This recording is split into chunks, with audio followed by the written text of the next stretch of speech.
All right, it says we're live on Facebook, but it's checking the connection. Also on Instagram. Nobody's here yet. Give them a second. You guys look great. You look lovely. You look lovely. I should have worn my matching shirt. I don't know why I didn't. You didn't call me. Think ahead. You gotta tell me. I need to be told if there's a wardrobe situation. We discussed the other day that I can go an entire month without duplicating one of my Cookie Countess. Really? Mm-hmm. Ooh, you have I that spent many? too much money on stuff. Apparently. All right, we've got people on Instagram and Facebook. Hi guys, how are you? Welcome to our live. I know it's Friday, this is really gonna confuse me that it's not Wednesday. It is Friday and it's 11 o'clock. We had to switch up the schedule this week, but starting next week we're gonna go back to noon on Wednesdays. As always, these are available afterwards for replay if you have to pop out or if you're not watching live. And so we've got two topics today, and Sarah's going to show us how to use tipless bags, like what's the deal behind them, how to cut them, and some other tips. And then I'm going to talk about stenciling with just royal icing. And the reason we chose these two topics is because we had a sale start today. It's our annual stencil sale. So all stencils are 20% off, and then we decided to do tipless bags on sale for 20% off because those are always great to stock up on. Absolutely. Can't have enough. And do you know how many years we've been in business? How many years? 10 years. Holy crap. This is 10. And we haven't made any official 10-year anniversary things yet, but it's usually around this time of year we do the stencil sale. But be on the lookout for some 10-year retrospective. Nice. Have you been a customer for 10 years? Have you been following me since I was in my little kitchen back in Connecticut with our dog Milo, who used to be on the lives with me? And when my son was, this tall, and now he's this tall. He's going to be working here this summer a little bit, so I'll have to make him pop out one of the lives. You guys will be shocked. So, all right, I'm going to let Sarah take over, and then I will come back and do the stenciling. Sure. Okay, sounds good. Hey guys. So let's talk about tipless bags. So we sell our tipless bags in two different thicknesses, which we call microns. So we have the dimpled bags are a 40 micron, and the glossy clear bags are 55 micron. Now the difference is that these dimpled bags are a little thinner, they're a little more flexible. You can kind of hear the crinklage with these guys. Crinklage? Yeah. Is that a word? I don't know what it is now. I love that. Versus the glossy bags that are not, they're a little thicker, they don't have that ridging on them, and which one you use can really be up to personal preference. When I am using stiffer icing that I know I'm going to be putting more pressure on the bag, I tend to use the 55 microns because I don't want to pop my seams on my bag by putting too much pressure.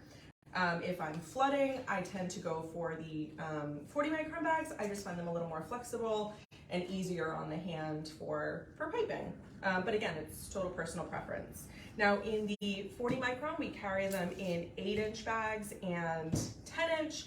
And in the 55 microns, we've got the 8, 10, and 12. We don't sell the 12-inch bags in the 40 micron because of the possibility of popping them, was just a little too high. And we measure, of course, from up the straight side, not the angled side. Anytime you guys ask me, oh, where'd you get those tiny piping bags? Anytime you see me in a video using teeny tiny little piping bags, it's probably the 8-inch ones. And I personally like to tie off my bags because I like to have that little bit of resistance. And then I usually will snip off whatever is left. So anytime you see a tiny piping bag, that's usually what I've done. You make it tinier. Yeah, the tiniest bags possible. In disguise. But we do also sell our bag ties, which are great for tying off bags, and we're going to load one up right now. So the easiest way to load a piping bag, I'm sure most of you know, is with a narrow mouthed glass. So I have this little plastic Pilsner glass that works great here.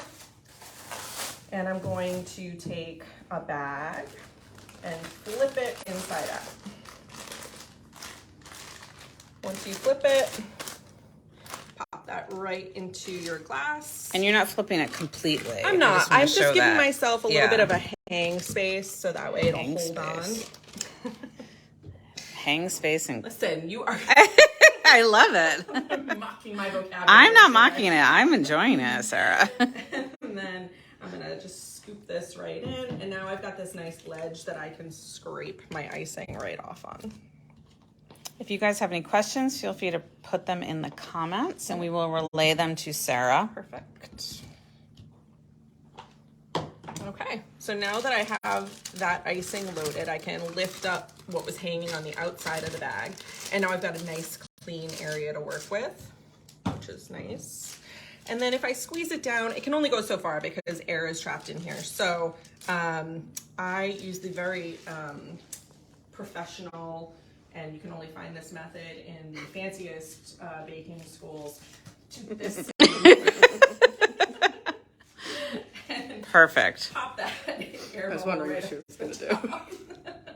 I always want to make sure your bags are sealed clearly. Don't do these moves when you are, if you've cut the tip already, because then you will end up with icing on your tip. Unless you wanted to clean your ceiling anyways. Or ice it. Yeah. Yeah. A little decoration.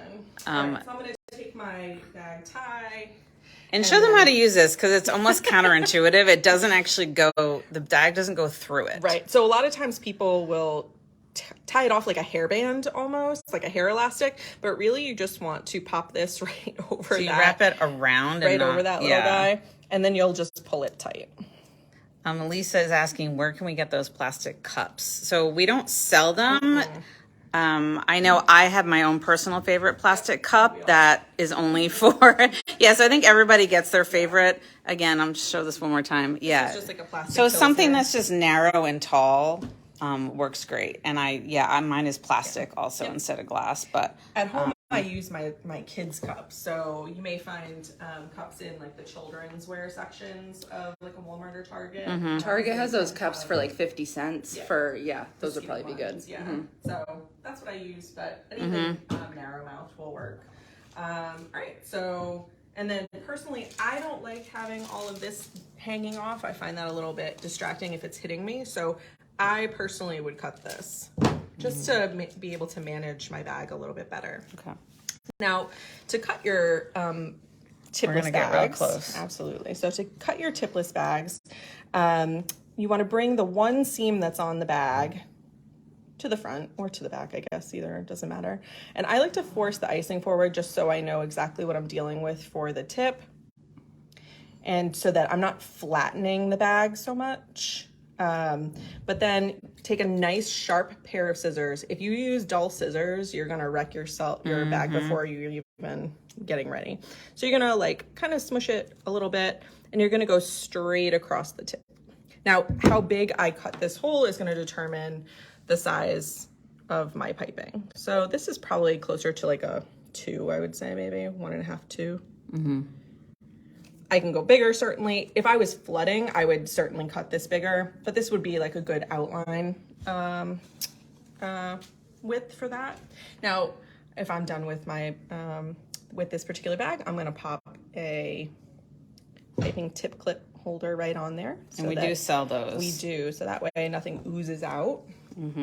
Now, again, these are tipless bags, but that doesn't mean you can only cut round holes in them. Something else that you can very commonly do is cut a leaf tip. So this is a PME leaf tip, and we're basically going to do the same thing. We're going to cut that same style of opening.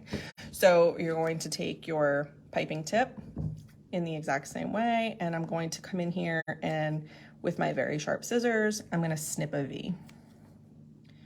Just make sure you get it all off. Okay. Now I can use this exactly the same way. Wait, did I do it? Oh. Yeah. Did you do it wrong? I had a brain for a second. All right, now I can, wait, I did. There we go. I just did it the wrong way. So now I can come in and pipe my, my leaf. Okay. All right. Something else that